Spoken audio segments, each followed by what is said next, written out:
Welcome, welcome, welcome. I'm Jonathan Friedman, and this is The Common Room, a weekly conversation series exploring issues at the intersection of free speech, diversity, and inclusion in higher education. Thank you for taking the time to be with us today. This program is part of PEN America's mission to celebrate literary excellence and defend the civil liberties that make it possible.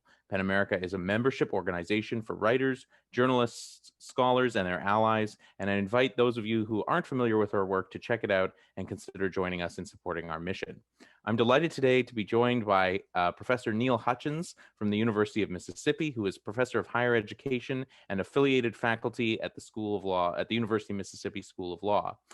Neil is a leading expert in higher education law around the country, and he is one of the members of the author team behind last year's publication from NASPA, The Contested Campus: Aligning Professional Values, Social Justice, and Free Speech. Thank you, Neil, for being with us today. Thank you, Jonathan. I'm very happy to be here. A few ground rules for today's program. The first half is going to be recorded and will be limited to a conversation between me and our special guest. In the second half, we're going to cease recording and have an opportunity for open Q&A with the audience. Participants, you'll be invited to raise hands or drop questions in the chat, and then we'll hope to interact with you and take them up. I want to stress this is a forum for interaction and open dialogue. We ask that everybody speak to one another with respect and remember to mute when not speaking. So let's get to the topic at hand: campus demonstrations and COVID-19. Neil, we're having this conversation, of course, against the backdrop of this turbulent election. But what do you think, just to start off this conversation, in your view, what can campuses do now in the wake of this election to encourage students to express their opinions, exercise their free speech, air their political views in the virtual context? How can campuses do this? So thank you, Jonathan. Again, I'm delighted to be here to talk about issues that I always have a deep interest in, as I know many people do. So I actually want to take a step back.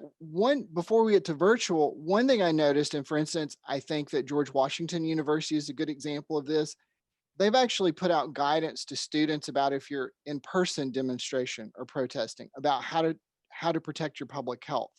So I've kind of been scanning around and looking at some of what institutions do. Some institutions have more language about the thou shalt not do things. You need to follow institutional policies, which I think there are important reasons for that. But George Washington impressed me with the fact that it actually had checklists for students for suggestions. So for instance, and they're in the DC area, which is certainly an epicenter of a lot of protest and demonstrations, suggestions such as, if you can bike or walk instead of taking the metro to protect public health, having baggies with hand sanitizers, wearing face coverings, looking to the CDC guidance. And so that impressed me, with an institution saying, we recognize circumstances that are going on and we want to protect the public health. We want to protect our students, but we want to protect others. So I think that's one important component, to realize that even as institutions look at their campuses, depending on where they are in the country, recognizing that students may be out and about engaging in in-person protest activities of various sorts, in being proactive and getting them to think through how they can protect themselves and protect others.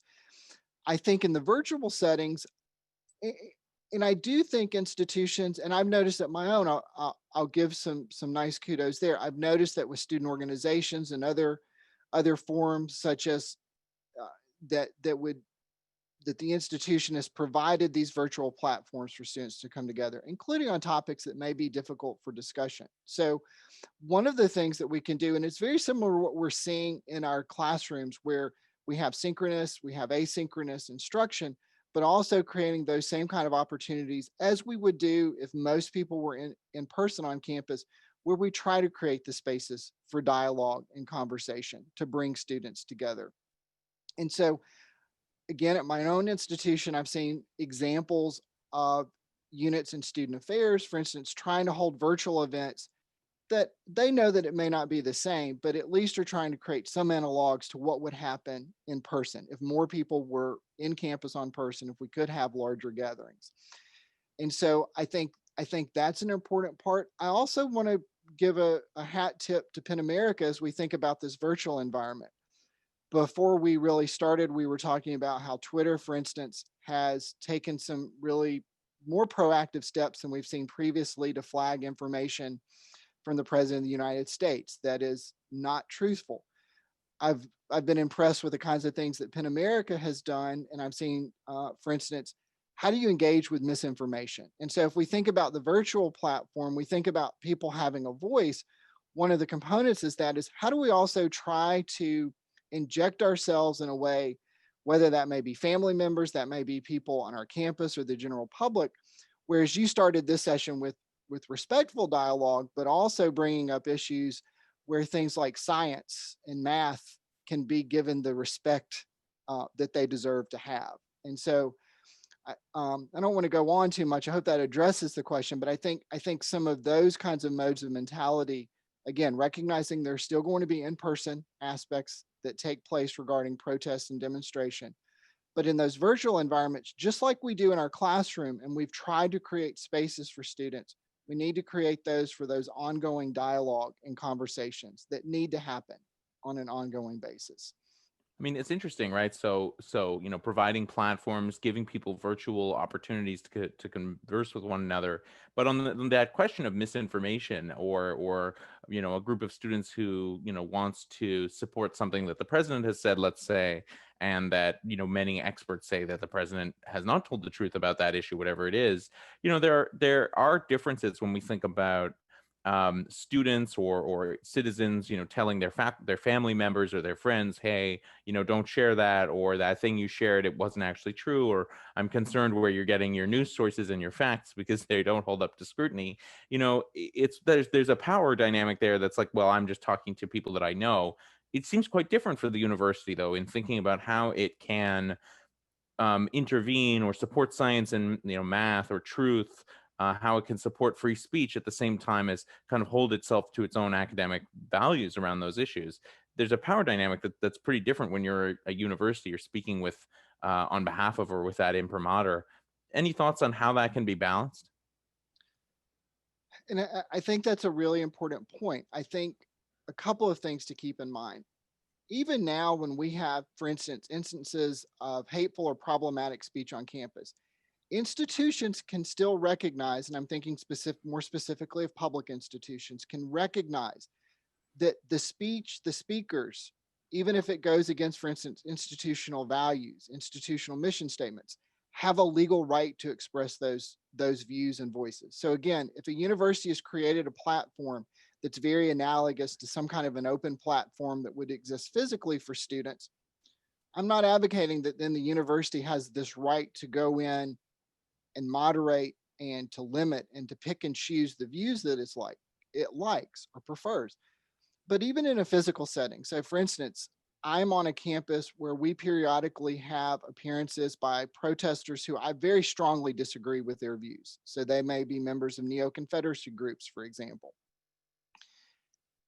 Even if they have a legal right to be on or near campus, I think the university, and of course individuals like myself, we also have a right to express a sentiment that no, the kinds of values that are being espoused are not ones that we support as an institution. So in other words, when an institution does use its voice to hold up values as a community, such as inclusion, it can balance being able to use that voice to make clear what those values are, while at the same time saying, we also do respect that there are First Amendment rights and that have to be respected.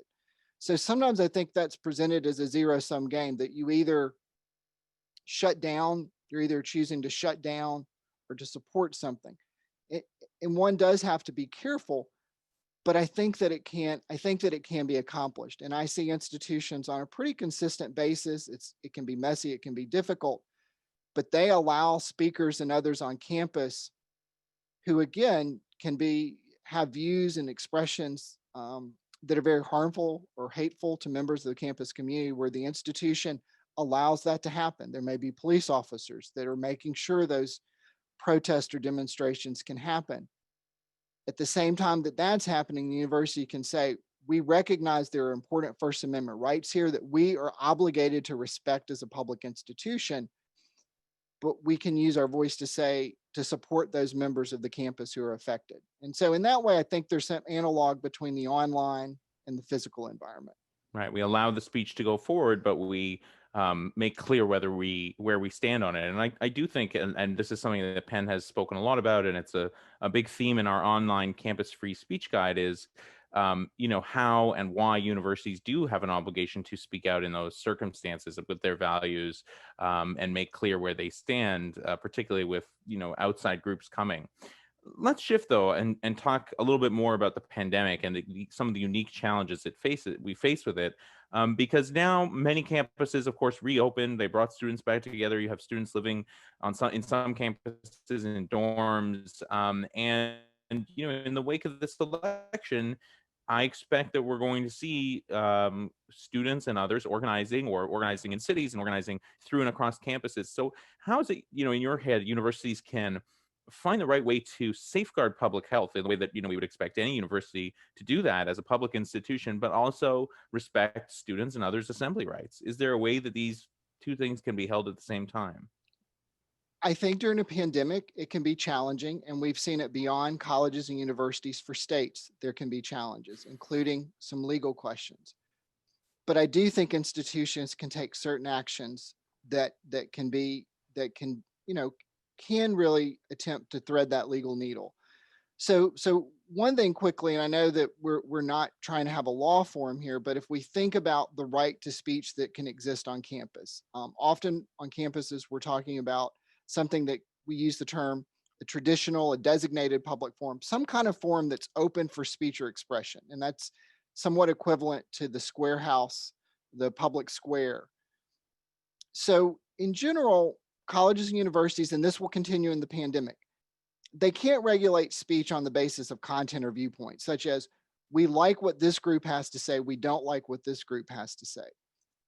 What has the public health crisis that we're facing, which we know is real right now, we're in a big upsurge in cases. It's very concerning. And I do think it's okay to take colleges and universities on good faith that they're concerned about that public health crisis.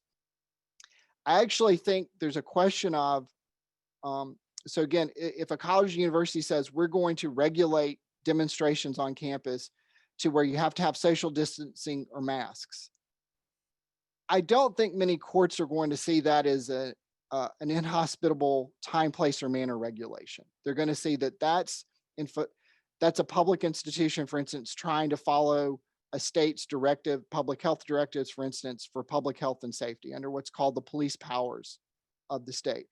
It may get trickier, for instance, if a college or university says, well, we're not going to have any demonstrations. Well, then you get into a question of, and we have seen some court cases, not so much at colleges or universities, but like in New York, California, there's also been some litigation in Kentucky about whether or not limiting the ability to engage in protest does that violate the individuals, the group that wants to assemble, their First Amendment rights.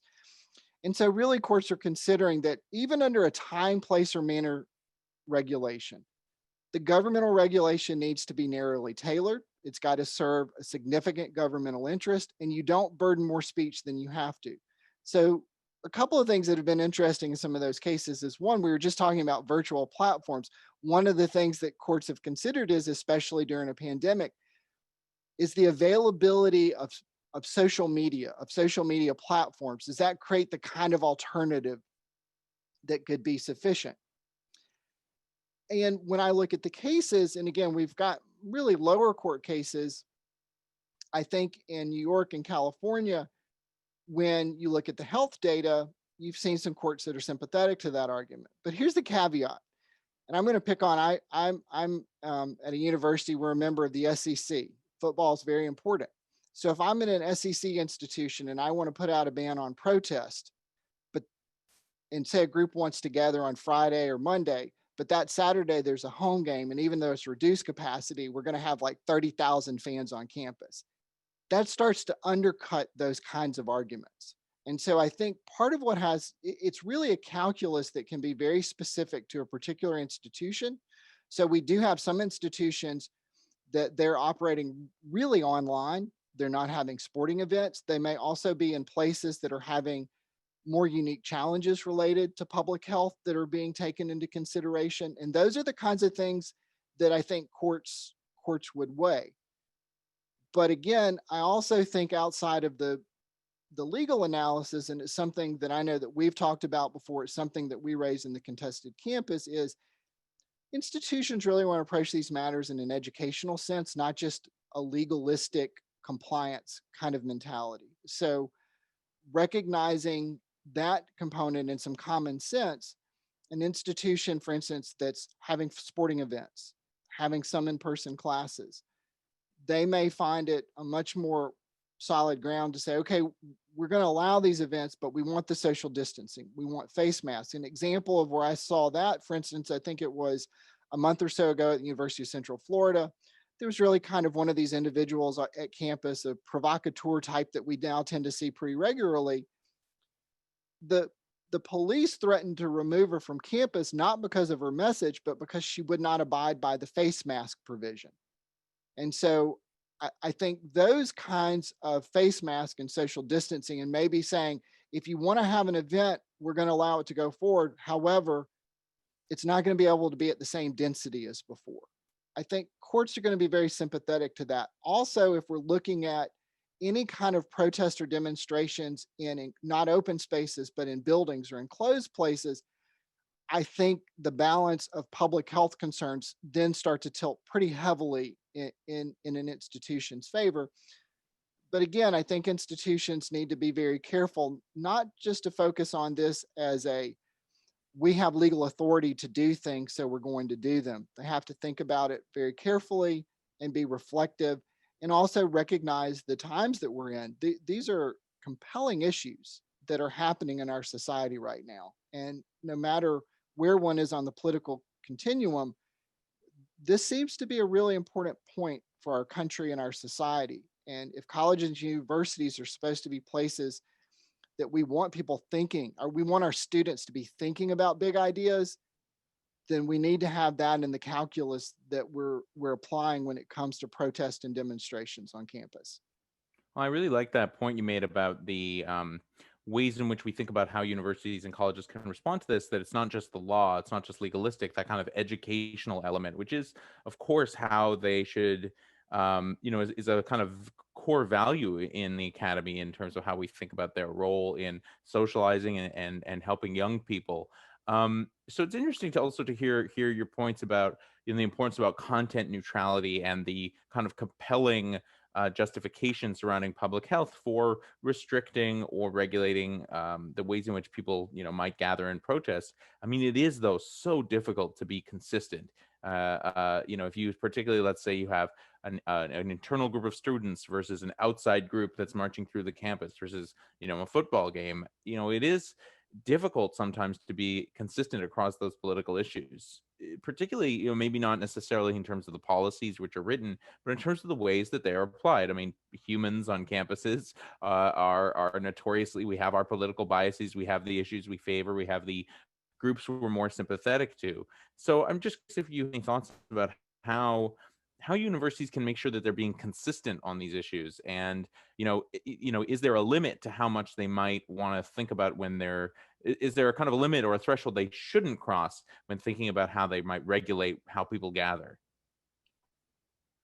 And I think that's a really wonderful consideration. And I think, again, going back to that educational component of having the legal authority to do something needs to be balanced against the reality and the context. And something that you said that's really important is, how are we going to apply this consistently?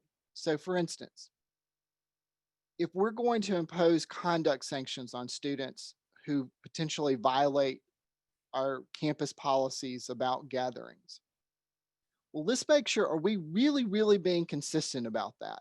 And I do go back to, even though a court might look at a football game, a sporting event differently than a protest, you really have to think about it. Do you want to be disciplining or subjecting students to potential discipline under the student conduct code for a protest or demonstration at the same time you have a football game where you have fans? Now, holding aside what a court might do, is that really what you want to be doing? Is that wise? Because what you're sending the message is, the ability of the students to engage in speech and expression, we have to regulate that for public health reasons. And there's really important reasons to do that. So important that we may subject them to discipline. However, if you want to talk about a really compelling governmental interest, we think it's football. And so we can bring people on campus, at least some, to witness a football game. And so I think that's the kind of wisdom that needs to come into play in doing this. And, I'll pull out of a context in Kentucky. The governor in Kentucky had a lot of pushback about the state's efforts to control public gatherings. There were actually protests at the Capitol, and there was a statewide ban on some of these kinds of large gatherings. One of the things that was interesting, if you read some of the legal back and forth that happened, is the court noted the Kentucky governor said, even though it was technically a misdemeanor, they weren't enforcing that. So in other words, they weren't trying to inflame passions. They weren't going to subject people to even a misdemeanor penalty, because I think there was a recognition that perhaps at some point was going to start to be counterproductive, and that really you can't, to focus on that versus the bigger picture, which was this was statewide safety. So if we think in terms of campus-wide safety, I think sometimes, and I understand it, because we'll have news reports, we'll have an event happen on a campus, and we sometimes can operate a little bit at the margins because that's what gets a lot of attention.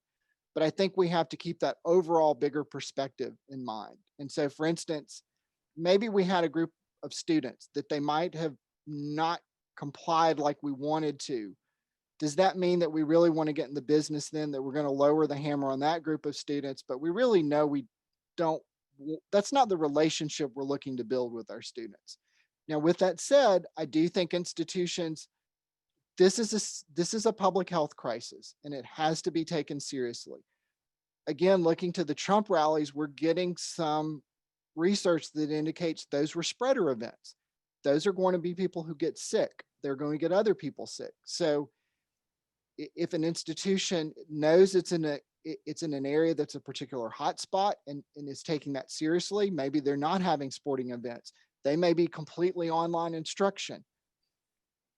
That's potentially a different context in which speech and protest may be happening. And so that again gets to your consistency. To my mind, again, even holding some of the legal considerations aside, that's at least a more consistent response across the institutional spectrum and in relation to the entire community. Well, we've seen certainly some controversial decisions on some campuses with students suspended. There was a case, I think it was at NYU, where they actually fought back in court and the students won. And I do fear, I mean, there's always this tension around in a public health crisis, or really with any law, around who gets caught for breaking that law and who gets punished for breaking that law. And so, how does I mean, of course, we want universities to have strong rules surrounding mask compliance or compliance with social distancing, etc. But then there is this question of like, do you create an environment in which I don't know, the Republicans are trying to capture the Democrats breaking the rules and vice versa with their cell phones, and then you have different groups exerting pressure on the university to enforce the rules and to enforce them consistently. And then of course, I mean, politics is, it's so hard to have not just politics in terms of the politics of those political parties, but politics of all kinds, of who has the ear of the people in power in a university, in terms of who's getting punished. And so, I do think there are some concerns there. I guess, my question to you would be, if it sounds like you're shying away from suspensions or kind of strict repercussions for all students, then what tools do universities, student affairs professionals, faculty, campus leaders have in order to enforce public health guidelines? And I don't want to oversimplify, but I think you make a really good point. You've mentioned a couple of times about this issue of consistency. And so, for instance, I'm going to pick a little bit on a private institution. If you're at Notre Dame right now and you have students who violate social distancing policy, you have a president who went to a very public event for the announcement of, who is now going to be a current Supreme Court justice, students are very good at, detecting our hypocrisy. And so at Notre Dame, I would imagine every student brought up on a student conduct issue on those rules would say, well, what happened to our president who should know better, who has the best advice? And I'm not picking on Notre Dame because I think that there would be multiple examples at many institutions. And that's why I'm somewhat noting my own institution in the Southeastern Conference. Again, we can hold how a court might treat that, a sporting event, differently. But I would imagine at most SEC institutions, if they're having fans in the stadiums, and they know that many of them are, and you've got a student who's going through the conduct process, maybe because they violated the density rules, and they're going to say, well, but there's a football game on Saturday. I see people going to the football game. So I think I'm in agreement with you, and that's why I'm shying away from really punitive measures, because I think there are big problems with consistency. This is probably a term that we need to retire at the end of 2020 is unprecedented, but it is unprecedented. And I think institutions are really struggling and having to ramp up quickly to deal with this kind of public health crisis that can bleed over and cross over into the student conduct realm. And that's why I'm really hesitant, because I also worry about, we know that we already have issues where students of color can often be targeted unfairly in given situations. So do we want to risk that in terms of our consistency? Do we have student groups that might be given special dispensation, such as in Greek life, if they're having parties or unauthorized events, but maybe they get more of a slap on the wrist, like, don't do that again, or you're going to be in trouble. But then other students are going through the conduct process. So I do have real concerns over those kinds of things taking place. And I think they erode trust in the institution and in higher education on the part of students. I think why I go back to is that institutions that are looking to engage students in meaningful ways in the classroom and out, from an educational perspective, about really getting them to think through this, because this is a public health issue, but this is an issue for our civil society. About that, for instance, even if you don't think you'll get sick from COVID, someone you know could get sick, someone you don't know could get sick. That this is a part about us having respect and caring for each other in our society. And I would just really want that disciplinary to be more of the last resort than a first resort. I just get very worried about that. I tend to agree with you on that. And I think for me, this is a world the way it feels, but many of the campus free speech bills in a number of states, which tried to introduce, pretty severe penalties for students who might be found to be infringing on other students' free speech rights. It's this kind of um, awkward construction in which it's not clear who would really decide when those rules are being broken, but then there could be quite severe penalties. And I think at Penn and in my own thinking, we've kind of shied away from saying that we think that those penalties, are a good idea, even though we recognize the threats to free speech that do exist, particularly with like dueling protests. For example. So, maybe there are more answers for campus leaders and student affairs professionals to, I think, have conversations with students. I think you could bring them in for a conversation, or maybe a Zoom call where you bring people together, kind of talk about the importance of mask enforcement, mask compliance and social distancing, much in the way that you are here, and kind of make it about education. I think one of the things that's now emerging, I was reading in the news this week, is about these long-term COVID patients who are having all kinds of not in huge numbers, but there is this subset who are having, pretty severe and pretty long-term impacts from COVID that certainly don't fit with a narrative of, well, either it is going to have a minor impact on you, or a kind of short-term impact on you. But there are these worrying cases now that we're starting to see now that we're 6, 7, 8 months into this, that are different.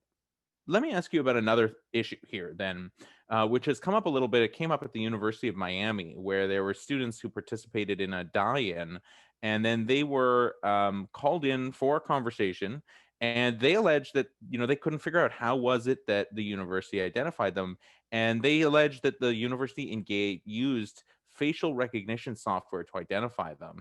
And, it's raised a lot of alarm bells. I think I always associate that kind of software with like the kind of surveillance state and things out of dystopian novels. And it's certainly not the kind of thing that I expect and think about at a university. And it's, one committed to kind of free speech and inclusion and diversity and equity, and to supporting protests. So, I'm just curious, do you think a balance can be struck on that issue around surveillance, around contact tracing and free speech? I think on the issue of facial recognition technology, which it's a newer technology, I think one of the things that we always have to hold close is what you mentioned. And so we think about kind of these surveillance states in dystopian novels, but we've seen, for instance, in China, that is a real issue with the surveillance of the citizenry. And it has some scary implications. Even in the United Kingdom, which really has a pretty well established system of cameras that exist, there are real concerns over facial recognition technology.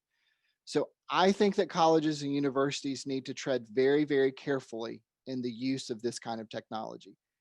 And I would not start my foray into it on using it for surveillance issues that could have, generalized surveillance that might result in some kind of disciplinary consequences or even legal consequences.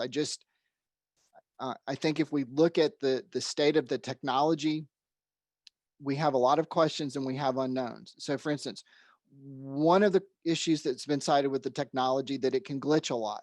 That for women and people of color, it can often have false positives. So, for instance, especially Black women can often be incorrectly identified through facial recognition technology. As I mentioned earlier, one of the things that our college campuses, and we had a lot of language about this over the summer, that our institutions need to do better when it comes to issues of equity and social justice and inclusion. So to me, this is one of those flashing red lights. Well, if we know that facial recognition technology has social justice implications in relation to how it can unfairly target and misidentify students of color, let's think about the rhetoric we were using over the summer and say, well, maybe that means we need to be really careful before we proceed in using this, especially in a generalized surveillance kind of way. And I think that right now, again, I'm not going to pretend to be an expert on facial recognition technology, but I am aware of the concerns. And even for this contact, you said contact tracing. Well, Yeah, let's turn to that. So the facial recognition is one piece, but contact tracing has been seen as a very important way of fighting this virus, and yet it has these kind of, I don't know if they're First Amendment issues, but there's certainly issues of privacy. and uh, and I think that that's an example of one, to use the word that we should retire, of unprecedented. I do think that has some concerns about privacy and how that's being used. By the same token, as I said, if say, for instance, an institution is wanting to operate in person, and it looks like we're not going to, despite promises from certain individuals, we didn't have the vaccine on election day or right before election day, we're going to continue to have a public health concern. So there is a balance there. If an institution wants to have in-person operations or decides to have in-person operations, we may need to again look at a balance, because there are some unknown issues. The result of unintended consequences throughout history and policy and law, or we kind of have a littered highway of bad things that can happen when we don't always have time to think things through. So, for instance, a campus, and I'll give some kudos to my own campus, they have some of that contact tracing technology, but it's been voluntary so far. And so it's been using carrots instead of sticks to try to get people to participate. I personally am more comfortable with that kind of approach, because again, we have some questions about how the information could be used, and have we had time to erect those safeguards. And so it's troublesome because we're in a public health crisis, but we'll be through it at some point. And we want to be careful that the residue that's left over is one that we've maybe encroached on a more permanent basis on individuals' rights of privacy. This issue that facial recognition technology and all this other technology brings up about this kind of right of anonymity, the right to be left alone, as it were, in society. Europe is, I think, ahead of us in grappling with some of the implications of technology when it comes to privacy, but also this concept of anonymity. So, for instance, we have the EU that has put a rule in place that you have the right to go to institutions, for instance, and have your information removed. We don't have those. We've talked about them in the United States, but we haven't had that conversation develop as much. And so it's a little bit of a long-winded answer to your question, because I think it's nested in a larger context about the role of technology and information and our privacy rights, and also this concept of anonymity. And once you have, if you've got a cell phone that's tracking everything from movements and other kinds of information, so you certainly have information about you. Then we've got facial recognition technology just generally set up and running on a campus. Maybe I think we need to be very careful about that. Even though we're in a pandemic and it's a very serious health crisis, I worry about the residue, the leftover when the health crisis is gone, but we've gotten used to the technology and we're using it without really fully thinking through, is that what we need to be doing? I like that term. I think is very appropriate. Residue, thinking about the kind of long-lasting impacts. And I think it's obvious that as the pandemic has lengthened, there are going to be many residues on higher education, many long-lasting impacts. Just last question for you as we close out this part of the conversation. Looking ahead at the next 2 or 3 months, obviously there's going to be fallout from however this election is decided in the next few days, it seems. What is it that you think is most important that campus leaders kind of bear in mind as we see the potential for upticks in protest and kind of thinking about upholding or safeguarding public health? Well, kind of going in reverse order. One is we are in a public health crisis. We have many states and many areas in states that numbers are going up. So it's very serious. We've got to think very carefully how we protect our students, our staff, our faculty, and our communities. So I, I think institutions will have to continue to make hard choices, and those have sometimes budgetary implications, but prioritizing that. I think post-election, something that is just so abundantly clear, we don't even know to say much about it. We are clearly in a polarized country in many ways. It is very difficult to have conversations. The divisions are very deep. So even while we have a public health crisis, I think our colleges and universities continue to play a really pivotal role in trying to help us as a society continue to have debate and conversations and divisions where we can still coexist. And that's not always easy. If we think about the First Amendment and if we think about even the drafting of the Constitution, it's kind of debate. It's based on these Enlightenment ideas. If we talk about something enough, we'll come to the correct solution. I think we live in a society now that we see that doesn't always happen. Sometimes when we talk and talk more, those divisions can deepen. And as we've seen with social media and Twitter and Facebook are trying to figure out, as media platforms, what is their role to interject and to say, no, this is patently false, even if it comes from a powerful individual. I think colleges and universities have to continue to evolve and think about, how do we respect the First Amendment? And even for public colleges and universities that have a deep appreciation and importance for dialogue and free expression, how do we engage these in ways that we can be respectful of differences, but also recognize there's just some, you've got some very hard divisions where it's not necessarily a division over even an economic system. It can literally be about someone else may think that someone doesn't really count as a person for, say, marriage. And so these are hard questions, but we somehow as a society have to wrestle with how we keep moving forward and function. Like, we're struggling right now with an election where we have some individuals that are essentially questioning the entire election system. And so this is part of the ongoing challenge and dynamic of the American experience, the American experiment. And so I think colleges, universities, they really are at the forefront, and we've seen it in several years. They've become a focal point for speech and expression and provocateurs and others, and how you balance that speech and expression, but how we also make sure that we're providing communities that are safe and inclusive and live up really to the ideals that we have as institutions, and I think really as a country. And so I don't want to sugarcoat it. I think that is going to continue to be very, very difficult, but I think colleges and universities need to stay at it, um, and and think about, how do you respect, for instance, First Amendment rights, but how do you also appropriately use that institutional voice, not to bully, but to get people to raise dialogue. And again, on the social media, we were having a little conversation before we started with everyone. It's really interesting that we're seeing a lot of pushback on social media platforms, and this notion that this kind of unfettered First Amendment, we don't ever want any kind of moderation of that speech. So I think the United States is in an interesting period that will continue, of how we examine rights related to speech and expression.